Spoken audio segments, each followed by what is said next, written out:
Pet Central helps an animal shelter in Normal is the recipient of a community act of kindness. The shelter executive director, Lisa Kitchen, tells us that they wash a lot of laundry every day, especially towels for the animals during their surgeries, and they also wash blankets to keep those animals comfortable. But recently, both of their washing machines have malfunctioned, leaving them without a way to wash the items for the animals. She says they put a post out on Facebook asking the community to help wash those items, and they left the bags on the front porch of the building, and that post was noticed by the community, and they received a new washer donated to them by a Good Samaritan. They're hopeful to get another washer as well.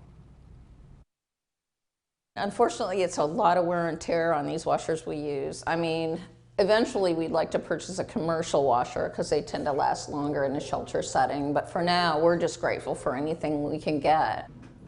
And she says she was grateful for the community for that donation and those who helped wash laundry for them while they were without a washing machine.